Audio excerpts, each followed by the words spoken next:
The Walking Dead just flexed every muscle it has for an absolutely wild, suspenseful episode of looking for projector bulbs to watch movies, but also bringing the Whisperers face-to-face with Daryl and the Hilltop. We're breaking down all the wild events of tonight's episode. I'm Brandon Davis. You're watching After the Dead.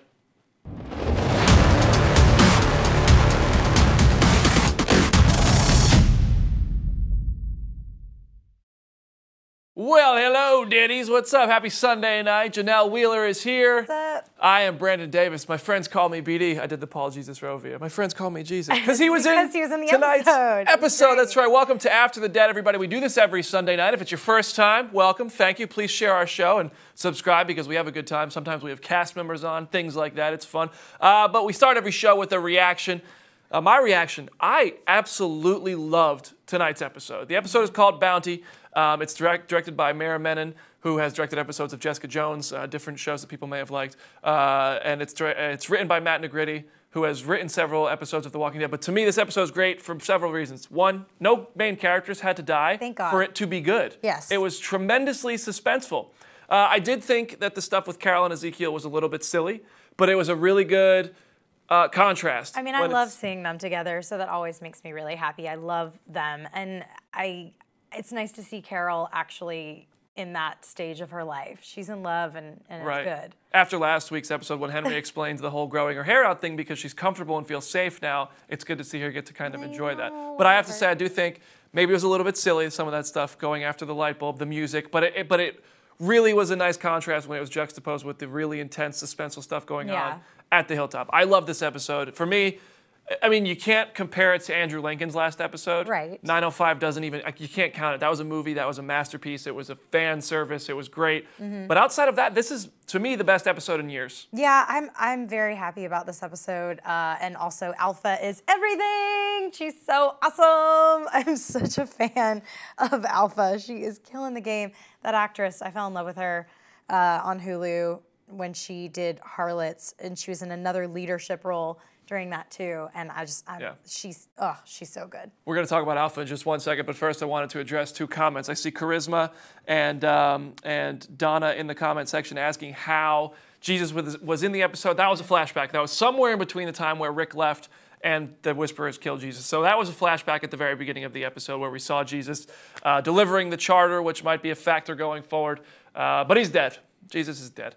Not rising again. Anyway, the scene stealer in tonight's episode, I mean, obviously, was Samantha Morton. She was just tremendous. She was fantastic.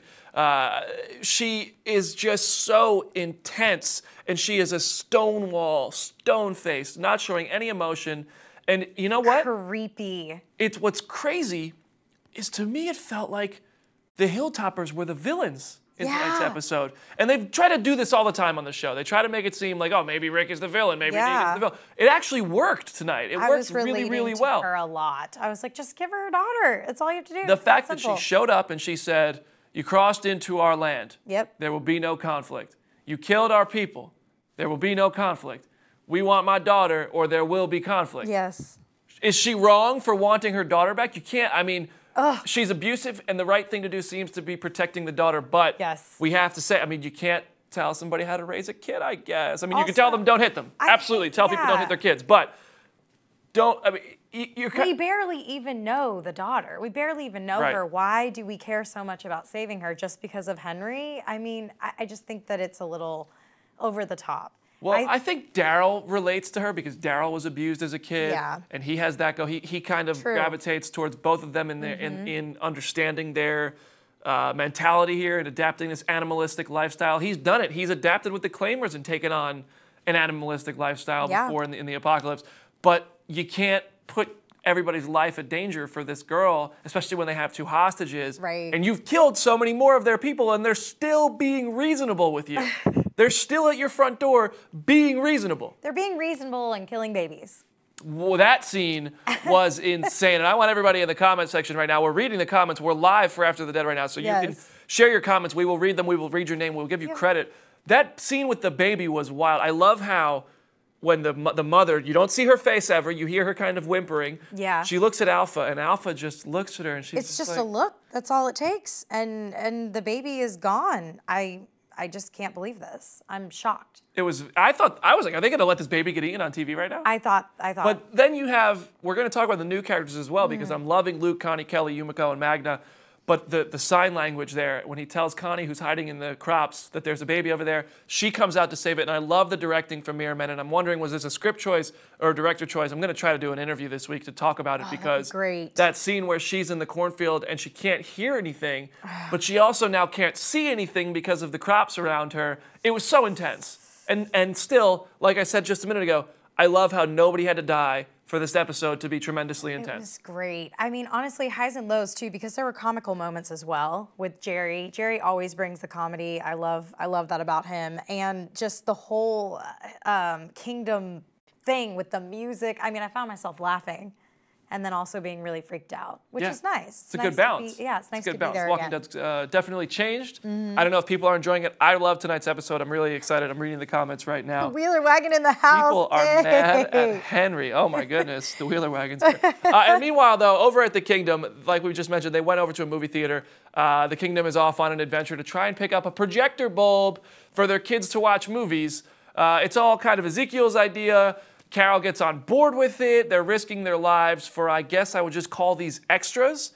Like, these aren't necessities, they're wants, they're not needs. Right. To you, does this make sense, or is it a bad choice? The whole time, all I could think of was, meanwhile, in Hilltop, like, what's actually happening is that the Kingdom has no idea about the Whisperers at all. Right. And they're so concerned with frames and light bulbs that they just have this like freedom to do whatever they want. My take on this is, why are we focusing so much on like light bulbs and movie theater viewings? We need to be like getting a better line of communication with our other communities.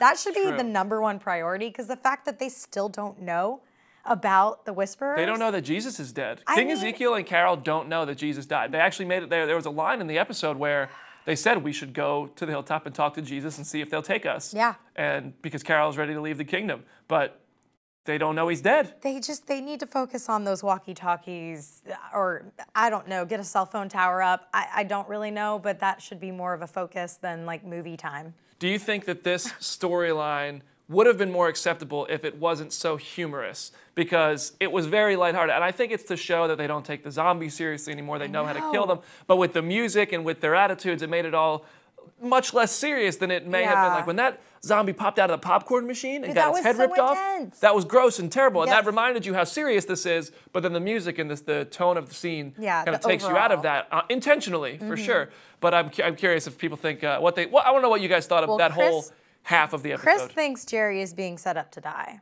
That's, I mean, yeah, that's kind of... And that's freaking me out. I don't like that. When characters get developed like that, they tend to be... I mean, when Herschel got his speech, you risk your life speech, he died. When Glenn got Maggie pregnant, he died. Oh, great. Abraham got Sasha, or did Abraham get Sasha pregnant? But he developed a relationship with Sasha, and he died. Don't make pancakes in the apocalypse. When you lay Bisquick, don't make pancakes.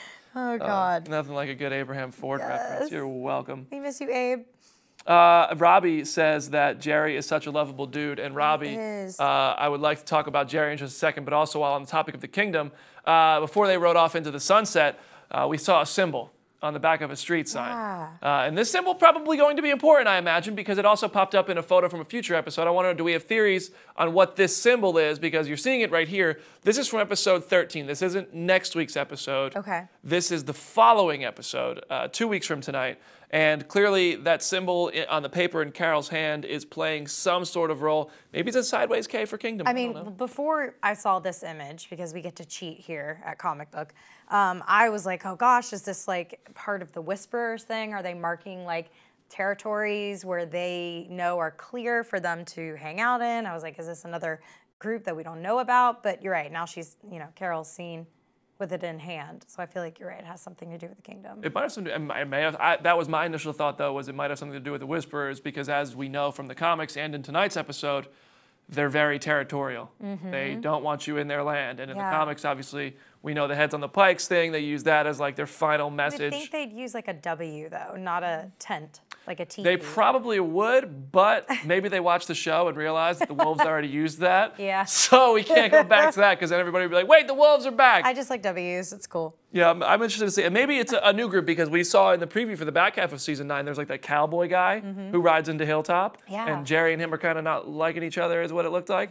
So maybe there is a whole other group out there that we don't know about yet. But while on the topic of the kingdom, one last thing. Jerry, speaking of Jerry being set up to die, what you're talking about there is he had a couple of babies, or a baby, but he's kind of the kingdom's favorite baby daddy. The kids are loving him in the kingdom. In tonight's episode, we saw that Jerry had a child. So do you think maybe, I mean, we have the heads on pikes thing coming. A lot of people from the comics are expecting King Ezekiel's head to be on the pike, just as it was in the comic book issue. Yeah. But could they pull a switcheroo and put Jerry there? I'd be devastated. Of course they can, but for now, in this time, like they're giving one of my favorite characters screen time. He's so innocent, and I wonder, is he just choosing to be innocent, or is he actually that like carefree and a little naive? It's genuine. Okay, well, either way, like ignorance is bliss, and he's making the most of his life. Like I like his positivity. Like I feel like the kingdom needs this. The zombie world apocalypse needs it. Yeah, I mean his positivity is honestly the only genuine piece of happiness I've seen in the show in so long, and I really, really like it. I love seeing him, you know, rocking the baby and his wife asleep. Did they officially get married, or are they just coupling up? I think they're just coupling up and popping babies out because, you know, what could go wrong? Popping babies out in the apocalypse. I had a question. What could I go was wrong with thinking that? about this. I'm like, I wonder how things would have been different if Henry had stayed at the kingdom and he never even did the hilltop thing. He would have never even known that Alpha exists. He would have never seen the daughter. Like that storyline wouldn't have even happened at all. Well, maybe it would have been tougher for them to get the answers out of Lydia. That's an interesting thought, but she still would have been there because Daryl brought her back, but they wouldn't have had any Henry conversation. wouldn't have fallen for her. Right, and she would have never left. I mean, they would have just. I was kind of wondering when they did go look for Henry, like what was Alpha doing that whole time? Like just waiting for like the whole time when Enid was out there was she just kind of like.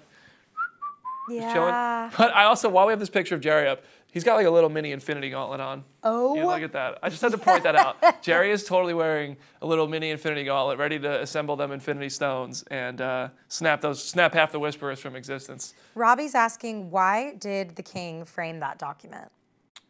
Because he wants to reach a point where the charter gets validated. Yeah, it's like their Declaration of Independence. Yeah. It's like it's their special thing, and once all the leaders sign it, it's like their document that's like keeping everyone together. I know it wasn't fully explained, but yeah, it's pretty cool because that's going to be kind of the document to unite them all, as he would say. Yeah, Jerry. That's the document that Michonne and Rick were working on before Rick left. Diane Dietz said the episode sucked, worst season yet. I disagree. Oh no. I strongly disagree, Diane. I mean, you have your opinion. I think The Walking Dead is thriving right now, and I was worried about The Walking Dead in the post-Rick Grimes era, but I'm not anymore. I think it's proving that these newer characters and the remaining characters can carry it. I'm loving the newer characters. The new characters are great. Can we talk about the new characters on this show just really quickly? Because Luke, Connie, Kelly, Yumiko, and Magda, I'm really, really enjoying them. And I think that they're adding so much to the show. We lost Rick. We lost Carl. We lost Maggie. Then Maggie and Rick eventually might make their way back, however that's going to work. But we have these new cast members and these new characters, and they're adding things to the show that we haven't seen before. This whole sign language and the deaf characters, these are things that people in the apocalypse would have to deal with, but they're not creating a disadvantage. The disability is not creating a disadvantage. On the contrary, the disability is creating an advantage. Yeah. It really is. It's I a actually weapon. put It's that a in my tool. notes. I'm like, man, our group should be like learning sign language and putting this into play when they're going out of the safety of their walls. Like speaking. That's why the Whisperers are who they are. They're whispering so that the walkers don't hear them. We should be taking advantage of sign language. And this, I only know how to do my name. That's it. I don't even know that much. But I need to learn. I definitely need to learn. Please, if I said anything bad, I apologize. I think I don't know. I trust you, but we have censorship back there. Richard in the control room back there would have blocked it out. He's fully. No, he doesn't speak sign language either. But maybe we all should learn. This group, this new set of characters, I respect them. I respect their group dynamic. They have love. They've lived out there. It's not like the Alexandrians. When we met them, they were living in their little walls. I had no respect for them and who they were as a group. I just kind of didn't really get attached to any of the Alexandrians. these people I'm getting attached to because I have a respect for what they've lived through, and they can hold their own. They're helping our community. Chelsea Cook says too many babies. There are too many babies. I agree. This show, there's so many babies on The Walking Dead, but really, I remember I did an interview with Andrew Lincoln back, I think it was after season 6 or maybe season 7, I don't remember, but I asked him, would he like to repopulate the world? Would Rick like to repopulate the world with Michonne after losing so much? And he said, yeah, that's the goal. You know, if you're going to practice what you preach, you got to start popping babies out and rebuilding the world. I'm paraphrasing. That's not what Andrew Lincoln said. Yeah. He's much more English and well-mannered than that. But it's true. And now, as a result of these characters getting comfortable and having communities where they can live and just not have to fight to survive as their daily routine, they're popping babies out. That's great. I mean, Enid, you're next. That relationship is still kind of weird. And in tonight's episode, Enid said to like Alden, like to Henry, when I was your age, and I'm like, I know. Like, what? I thought you're the same age. I thought they were. Oh my gosh. Anyway, Henry is younger than Carl, though. Henry is younger than Carl. He's supposed to be. Yeah. But Matthew Lintz is the same age as Caitlin Nacon and Chandler Riggs. So. Well, they're doing a good job of making it seem like he's younger, though. He's probably also taller, but they put him on like. I'm having a hard time buying that Enid should be dating her current. It's interesting. I mean, Khaled McAuliffe, who plays Alden, is in his 30s, and Caitlin Nacon is 18. So take that as you will. But the characters are definitely supposed to be like 23 and 28 or something like that. They're supposed to be much closer in age. But one last thing before we open up the discussion with the comment section. We're live on After the Dead, so start dropping your comments in. We're reading them right in front of us as we go. But the big news this week about The Walking Dead is that David Morrissey says he is not done with the Governor character. In an interview with Red Carpet News TV, Morrissey went on about how there is more story to tell, and he would be happy to tell it because he had so much fun on The Walking Dead the first time around. So I'm starting to think maybe a Governor movie is coming up because I know there are more movies than just Rick Grimes movies in the works. Doesn't mean we'll ever see them, but they're being tossed around. I am so down for a Governor movie. And if you've read the books about the Governor, the novels, not the comics, but the novels about the Governor, you know how great of a story, an origin story, the Governor has. It is so good. I would lose my mind. I think personally I would be more excited about this than like 3 Rick movies. I know, I'm sorry. No, I am in agreement. I really do want to see what happened with Rick. I can't wait to see him reunite with Michonne and Judith and his son that he doesn't even know that he has. But the Governor. That's when The Walking Dead was hitting its peak. He's it was on its rise. my favorite villain of all time. He was great. Samantha Morton might put in a bid for best villain. She might be on her way. We'll see. We're very early. Tonight was great. But the Governor is one of the best villains the show ever had, and I am so on board for a Governor movie, or at least miniseries. Job of being the I have, oh God, it gives me goosebumps. He's the first. Shane was the show's first villain, I'd say. Yeah. And then after Shane, so likable. such big shoes to fill. Yeah. And the Governor did it. The Governor made me hate him. But you wanted to watch it. Yeah, I haven't hated, like I kind of still kind of like Negan, and I liked Shane, but like I despised the Governor from start to finish. He was never good. No redemption. There was no blurry line on him. He was bad.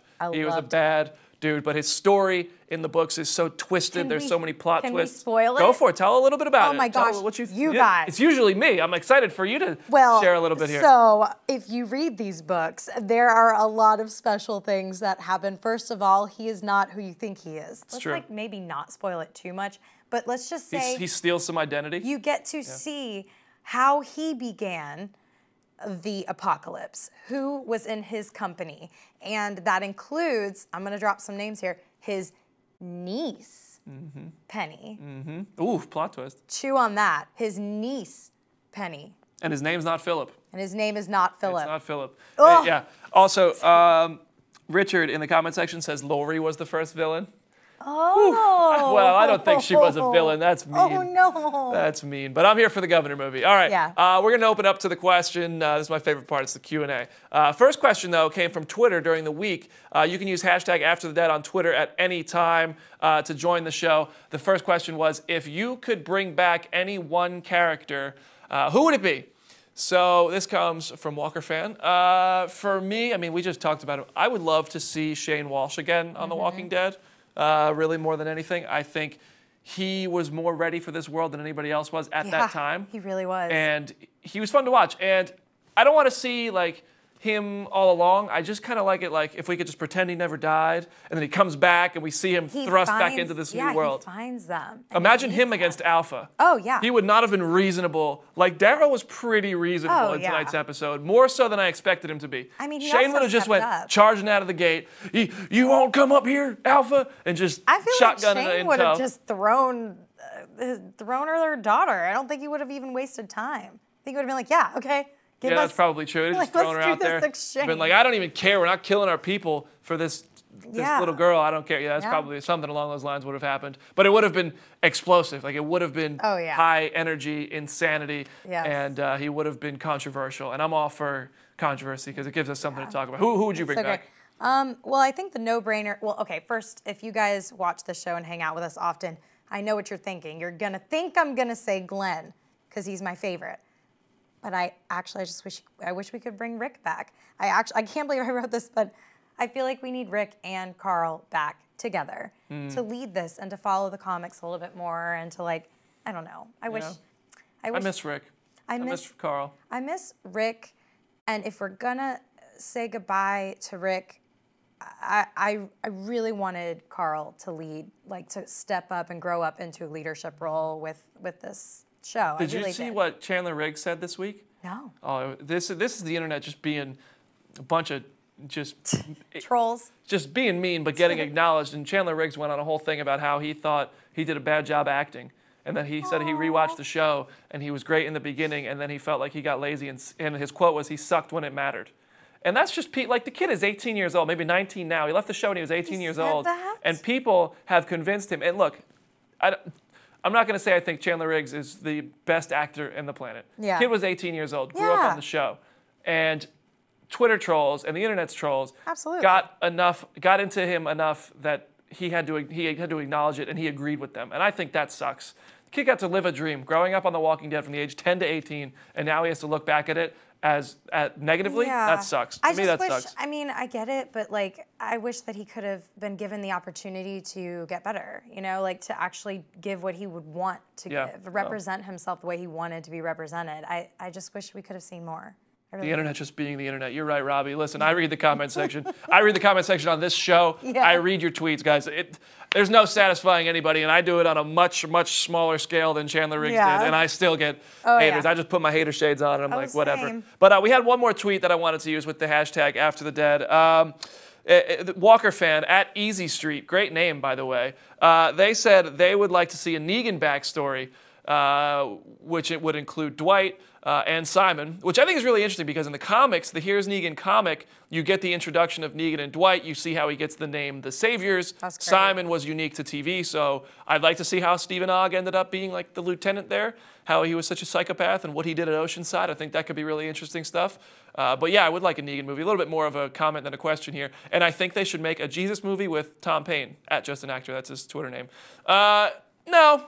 I don't want that. I'd prefer not to see it. I'd much rather have a Governor movie, please. But honestly, I would love to see any of the characters and all of the characters. I would love to see how everyone ended up where they were. I heard there may be something with Abraham in the works. I don't know if it's true, but I would love that if that's true. Speaking of, hey, did you hear anything else about last week? We talked about King Ezekiel. Like they were talking, he hasn't negotiated his contract. Like, have we heard? I haven't heard anything yet. I reached out to Kari Payton's reps for comment on the whole King Ezekiel, Kari Payton leaving the show in season 9 or 10 rumor. They declined comment. He's going to be here through all of season 9. I'll tell you that. If he leaves in season 10, it's not by Kari Payton's choice. Kari Payton loves doing The Walking Dead. Good. They can't comment on these type of things, so it's not surprising that they declined to comment. But we'll see. We'll see what happens with King Ezekiel. And now let's open up. Let's take a couple of questions from our live comment section. I have Kyle. Kyle says, "What if they have Judith put Alpha down?" Oof. I would be kind of angry just because of how great Alpha's comic book death is. It's Negan who kills her. Oh, what? Yeah. So Negan sneaks out of his cell and looks like he's going to join the Whisperers, and he delivers Alpha's head to Rick as a trophy. And that's really what kicks off the war. I don't know if we're going to see that because Negan doesn't have the same relationship with anybody who's still on the show like he did with Rick. Yeah. So it would have to be Daryl or Michonne maybe. But Daryl is not nearly as forgiving as Rick. Like we saw how he kicked Dwight out.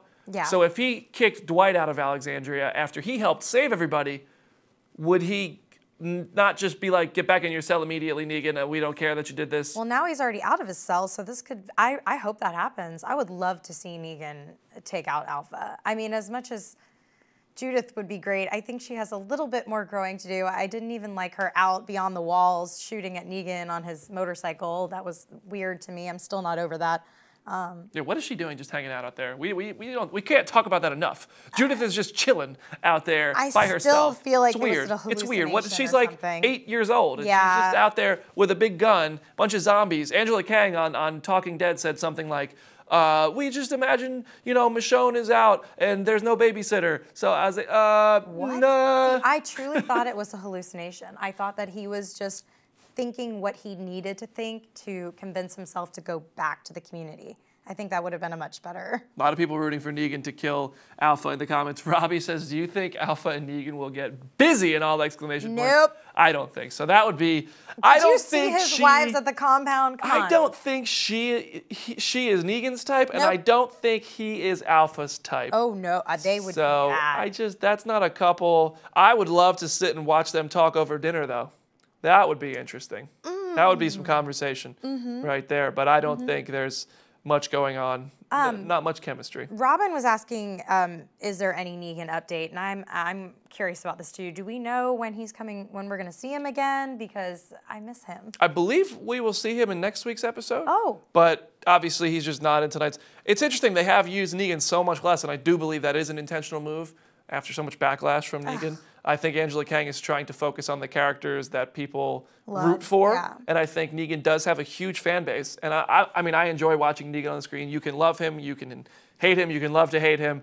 He's a very polarizing character. But I think they're trying to focus on the survivors and building this Whisperer war, which tonight just tremendously expanded my excitement for the Whisperers. Yeah, absolutely. I honestly thought she was going to call even more out. I thought there was going to be more and more and more every time she put her hand up. That I thought there were going to be more and more. Yeah. And I just want to say one last thing about that.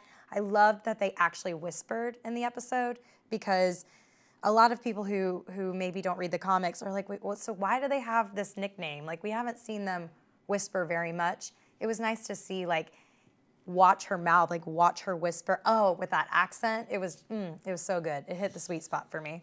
A lot of Negan fans in the comments. That's always surprising to me. There's no in between though. Like, if I say I like Negan, the tweets in the comments are always, "You're a monster," or "Yeah, we love Negan." There is no in between. There is nobody who is kind of in between on that. Let's just do one or two more questions. I mean, Antonio is saying everybody is stepping up for real. I agree. I really feel like the Hilltop is a little lost right now in leadership. I don't think anyone is stepping into the leadership role, but they're kind of sharing it, which is nice. It's good to see Daryl kind of speaking on behalf, but also interacting with Tara. You correct me all the time.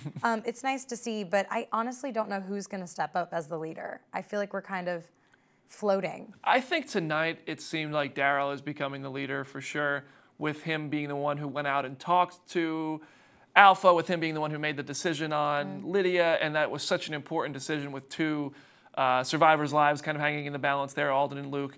So I think it's kind of Daryl. And also, but Michonne wasn't in the episode. Had Michonne been there, it probably would have been her. Where was Michonne? She's on her way back to Alexandria to tell everybody about the Whisperers. Goodness. So I think that had Michonne been there, she probably would have been the one running the show.